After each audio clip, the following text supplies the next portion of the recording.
Ciao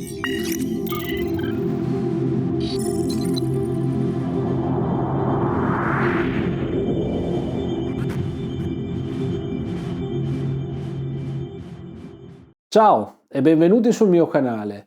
In questo video andremo a vedere come installare e impostare il software VLED su questo tipo di schede. Spero che si vedano. Sono le VT ETH01. Sono praticamente delle schedine su cui è montato un SP32, ma hanno la particolarità di non avere il wifi, ma bensì al loro posto hanno la presa per il cavo di rete.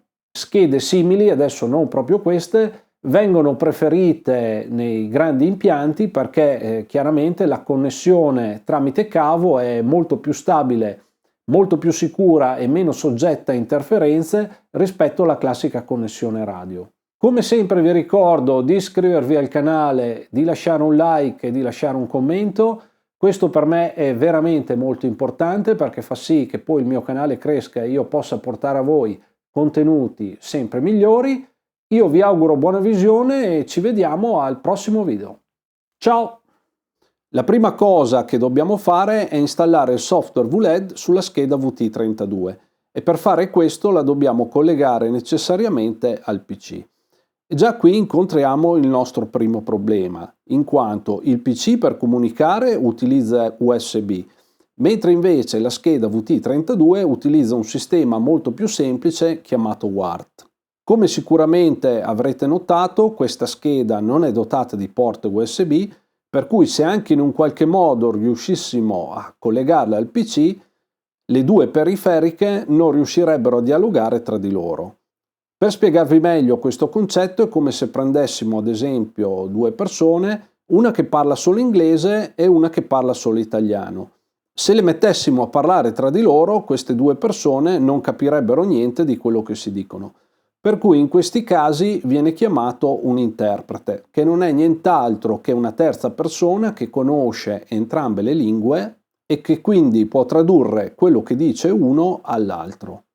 Sull'SP32 e su molti altri microcontrollori, tra cui anche l'Arduino, il ruolo di interprete è affidato a due microchip, il CH340 e il CP2102. Questi due microcontrollori li avete visti di sicuro perché sono montati su tutti gli SP32 dotati di port USB e sono facilmente distinguibili perché il CH340 ha una forma rettangolare, mentre invece il CP2102 ha una forma quadrata.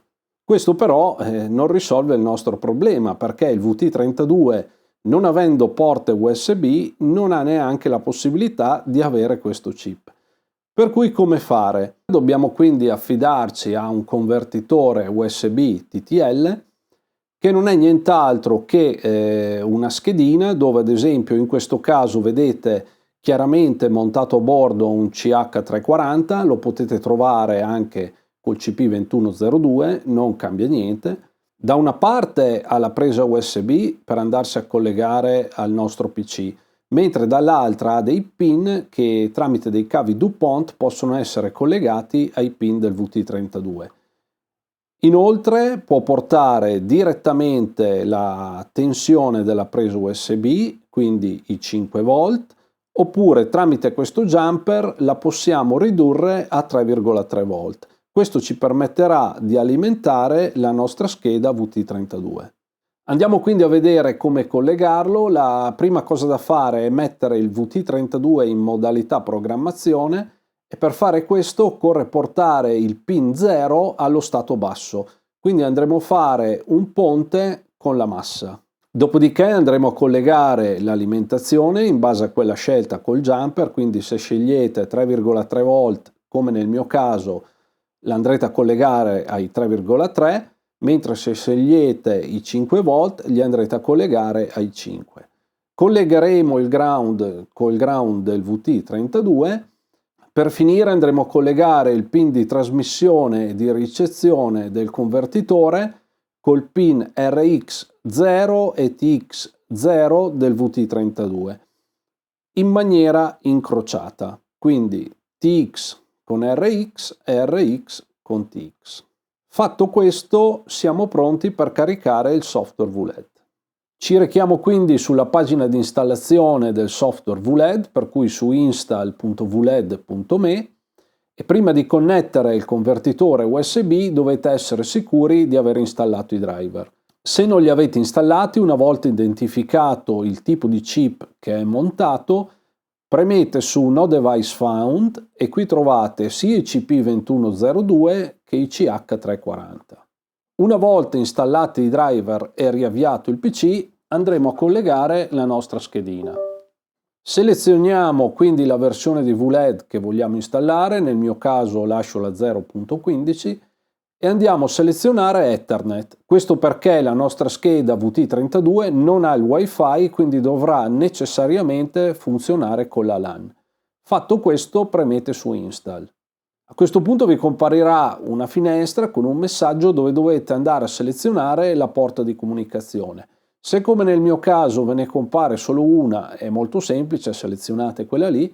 Nel caso invece doveste averne diverse, per sapere qual è quella giusta, basta andare su Gestione dispositivi, Porte COM e LPT e qui trovate il vostro chip, quindi il CH340 con la corrispondente porta, che in questo caso è la 4. Quindi torniamo indietro, selezioniamo la nostra porta e premiamo su Connetti. Premiamo su Install VLED, ci compare il messaggio dove dice che tutto il contenuto della memoria verrà cancellato e noi continuiamo premendo su Install. Ora partirà il processo di installazione che durerà circa 2 minuti, dopodiché ci ritroviamo qui per vedere come procedere. Bene, installazione terminata, premiamo su Next e a questo punto andremo a sconnettere la nostra schedina con tutti i relativi cavi e l'andremo poi a posizionare su una breadboard. Una volta posizionata la scheda VT32 sulla breadboard e alimentata, torniamo sul PC, aprite l'elenco reti e vedrete che vi sarà comparsa una nuova rete chiamata VLED AP. Questa è la rete creata dall'access point interno alla scheda VT32. Ci andiamo a connettere. Ora a me si connette in automatico perché ho già la password salvata. A voi vi chiederà la password. Ricordatevi di utilizzare la password di default che è VLED1234. Una volta connessi andiamo subito su Wi-Fi Setting, scendiamo, io vado già a cambiare il DNS, lo chiamo VT32, in modo che poi in futuro posso andarmi a collegare direttamente con questo nome senza tutte le volte cercare l'indirizzo IP. Scendiamo e qua dove ci chiede Ethernet Type andiamo a selezionare la nostra scheda, quindi scegliamo VT32 ETH01. Premiamo quindi Save e Connect. Questi sono gli unici settaggi da fare affinché la nostra scheda VT32 venga riconosciuta all'interno della nostra rete. Ho riavviato il VT32 e come potete vedere ho collegato due strisce LED da 15 LED cada una ai pin 2 e 4. Dopodiché ho collegato anche il cavo di rete. I pin da poter utilizzare come uscite per collegare delle strisce LED sono quelli che vi ho indicato in verde, quindi il 15, il 14, il 12, il 4 e il 2. A dire la verità ci sarebbero anche altri ulteriori 3 pin, ma sono pin delicati, quindi per evitare problemi, se non ne avete bisogno, utilizzate solo questi in verde che sono i più sicuri. A questo punto ci colleghiamo alla pagina vt32.local, così come avevamo impostato nel DNS, e da qui possiamo gestire la nostra scheda VT32 con il normale software VLED. Andiamo quindi in Config, LED Preferences, andiamo a impostare le nostre due strisce LED, per cui la prima è di 15 LED sul pin numero 2 e la seconda è anch'essa di 15 LED sul pin numero 4. Premiamo su Save, impostiamo il colore giallo e come vedete le strisce si accendono. Andando a cambiare colore funzionano senza problema, proviamo qualche effetto.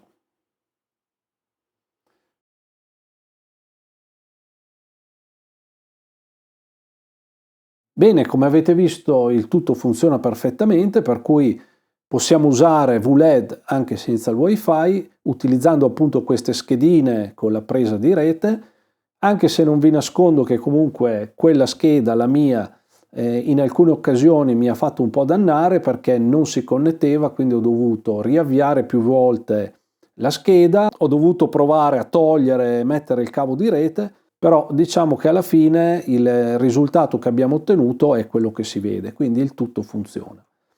Con questo è tutto, spero che il video vi sia utile, che vi sia piaciuto, vi chiedo quindi di lasciare un like e di iscrivervi al canale se già non lo siete. Io vi saluto e ci vediamo al prossimo video. Ciao!